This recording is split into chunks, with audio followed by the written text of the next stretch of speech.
Kauma Arts is really about bringing my networks together and the community together because I am very networked globally, really. And I thought that it would be nice to bring people together to start making meaningful, conversations, to start creating change. I also realized that there was a gap in the sector, in our creative sector, for arts that are rooted in Africa and her diaspora. Well, I've been working with Mercy for quite some time, actually since I've been here in London.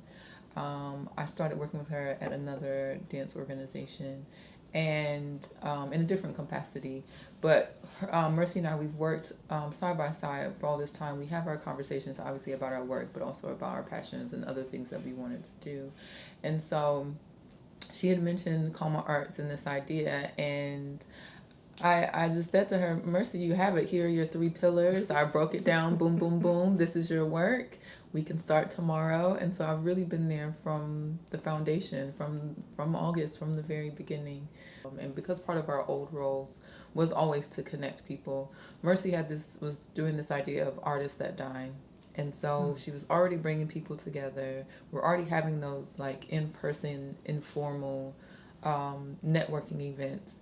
And so when we started talking about Kauma Arts more formally, that was sort of like the basis of how we thought we would bring together programming underneath the organization. And we've worked with individuals. The first thing that we did was to set up the hub, the digital hub, and that was bringing together all the people that we know, artists across the art forms. And so we have dancers, we have filmmakers, we have poets, yes, we have actors and, musicians, performing arts, the whole thing, the whole creative style. And then we started doing these programs like Meet the Tribe, and then the KBE, which stands for Kauma Brief Encounters. And alongside that, there's a consultancy. There are three strands that we have. We have the hub, we have the consultancy where we work with individuals but also institutions. And so we've worked with the Royal Borough of Greenwich, we've also worked with the Birmingham Royal Ballet and other organizations as well to give them creative direction, but also to help them in lead on projects.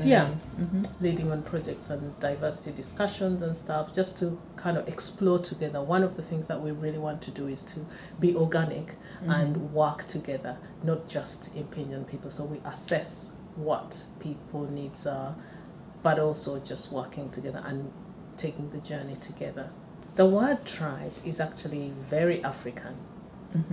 And so sometimes people might say, oh, tribe, that's exclusive, that's discriminating. But actually, when I was growing up in Uganda, we have about 50 odd tribes in Uganda. We're all interrelated. So people in the north, you might have about 10, 15 tribes. People in the south, about 20 tribes and stuff. But we're all Ugandans, basically. In America, we interpret that as like finding your people, the ones that you connect with, the ones that you find as your extended family, your circle, your village is another, like an old saying is it takes a village to raise a child. Exactly. And so I think that's a word that also kind of transcends across different African and African diasporic cultures, is a coming together of people that you relate to and have a deeper connection with. When we started working with Heather, that was the department. Dance of the African Diaspora was a department within wherever we were working as ADAD or as One Dance UK. And so the future for it, as you asked me in terms of saying, what's the future for Dance of the African Diaspora, we did a mapping exercise. It was about finding out what is Dance of the African Diaspora, who's working within it, where across the UK, what was its impact, who are the people and what are the careers or the aspects of Dance of the African Diaspora. And then ultimately we wanted to know what were the current needs, what do the people and what does the sector actually need at this moment, so that we were making sure that our programs or programs happening across the UK were working together towards answering the needs of the sector and of the art forms. Dance of the African Diaspora is about the people, but it's also about the art forms simultaneously. And quite often in the UK, they're seen as separate entities, and it's both and it's all of those things. And so that was really important for us in that exercise, but also as we carried on as Kauma Arts, that's been important for us as we carry forward in that work. Every KBE is unique simply by who shows up in the room. But also it does have a lot to do with the Kauma Arts team and the environment that we create. So what was really important for us to carry forward from the original iteration of The Artist That Dined was the family feel, even though we're professionals, we're coming together as people and on an equal playing field, so everyone has the chance to have a voice. Yes, we have featured artists, and so we marry the Meet the Tribe with the Kauma Brief Encounters. For me, the KBE is work from the ground up. Mm-hmm. Basically, we are exploring, we are discovering, and we're doing the journey together. And then the outcome is a result of a combination of so many things, which is quite holistic and organic. Mm-hmm. A manifesto, I think it's just declarations of what we aim to do in brief, just briefly, in terms of saying that this is what we aim to do and this is how we're going to do it. But this is evidence-based, actually, coming from many voices as one, and actually putting it all together. Because we often found ourselves in a cycle of just having conversations but not taking action.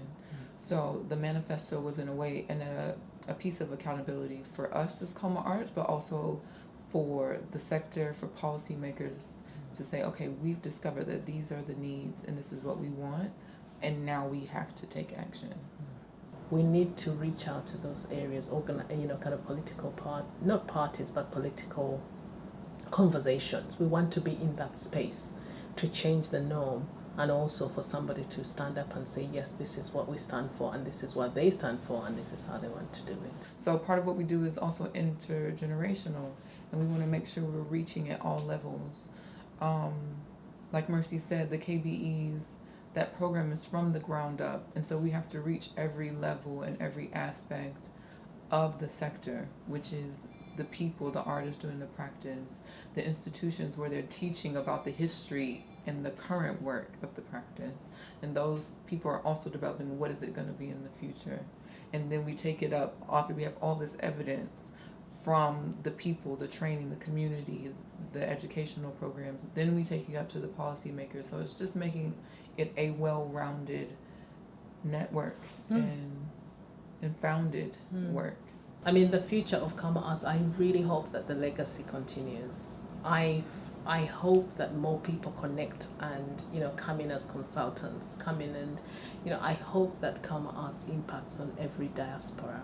So it's about expanding the conversation and creating change. And I really hope that Kauma Arts can be one of those known organizations that you say, yes, because of Kauma Arts, the world is connected. Hi, I'm Jessica Choi, and I am the Marketing and Communications Consultant for Kauma Arts. I help bring a visual look to the brand and to the organization, and I help tell a story about the work that we do and connecting communities. The visuals are important to Kauma Arts because it helps tell our story. It helps create a brand and bring a professionalism to the organization. I think it's really important that we stand out as an organization. There's a lot of people doing a lot of great things, but it's important that, it's really obvious or really clear about who we are and what we're doing. And what that is really bringing people together and creatives together and sharing their stories and connecting them wherever they are across the globe, whatever art form that they're doing. It's telling that story of their creation and how and what they're doing. We believe that it was important for us to make sure that the visuals or the image that we present and how we present publicly has to be the starting point in terms of, from the get-go, we had to make sure that we have a proper brand awareness. in terms of making sure that we expand or enhance the voice that we really want to create. So we took quite a bit of time to think about all that. So our Kauma Brief Encounters is a program where we get to connect different artists to talk about different themes. And because of COVID, we did it all online, but originally it was meant for, dining room conversations, impromptu or more informal conversations where we could talk about things that we want to talk about. And with COVID and with the KBEs, we decided, well, we're going to bring it online so we can still connect. That's the beauty of technology these days. It lets us still do this. And even better, we get to connect people from around the world, and everyone can do it from the living room. And behind that, we had our Meet the Tribe program, which was really set up to highlight and showcase the artists, because we think that's really important. And so we went through our membership and our tribe and wanted to spotlight these artists. And that was giving them a platform on our social media and letting them take over our Instagram so that they can share what they do, and kind of give a behind the scenes look. And a lot of these artists are people who are perhaps administrators or people who, run their own organizations, and they don't often have that spotlight. It's normally the people on the stage that get that shine, but we really wanted to delve into like the leadership of the community and give them an opportunity to share their wisdom. And the visuals around that was really important to be seen and to show the work that they're doing, everything that goes into play when they're doing the work and creating their work. And then from that kind of took into the KBEs. And after them having a whole week of being able to share who they are with our community and our online community. Our branding look is really showing that connection between the two artists or the two collectives or whoever is kind of the focus guest panelists for that specific theme. And it's showing that connection between the two. It's showcasing what provocation we are presenting between those two creatives. And in the lead up for the KBE, what are their specialties? What are they bringing to the table? Why would an audience member or someone part of our tribe want to come to that conversation and hear from them about their experiences? What can they contribute to that provocation? And also presenting that provocation on social media ahead of time so that people have time to kind of think about it, digest it, give their thoughts on it. The original designs and the logos was Diane Bodell, who gave us the visuals for the website and our logo. And it's really taking from the color palette and that brand. It's a really clean look because to not distract from the work that we're doing. And it's tying that all in together for everything that we do. And it's important that we do that just to keep that cohesiveness through everything that we do. And then it's really distinct that when images are shared or marketing is shared, that it has that Kauma Arts look. And I think it's something that represents the diasporas or the different diasporas that we're going to speak with and speak to and speak for, because we were thinking about something that's rooted in Africa and something, kind of like the diasporas of African descent.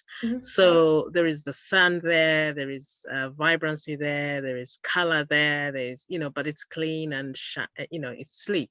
And when I spoke with you as well in terms of, Jess, in terms of doing the institutional marketing, it was all about, okay, how do we present ourselves in a very bold and kind of like, taking the space, holding the space for ourselves. It's also really important for us, at least on our social media side, that in our newsletters is that we share what's happening with our tribe. What are they doing?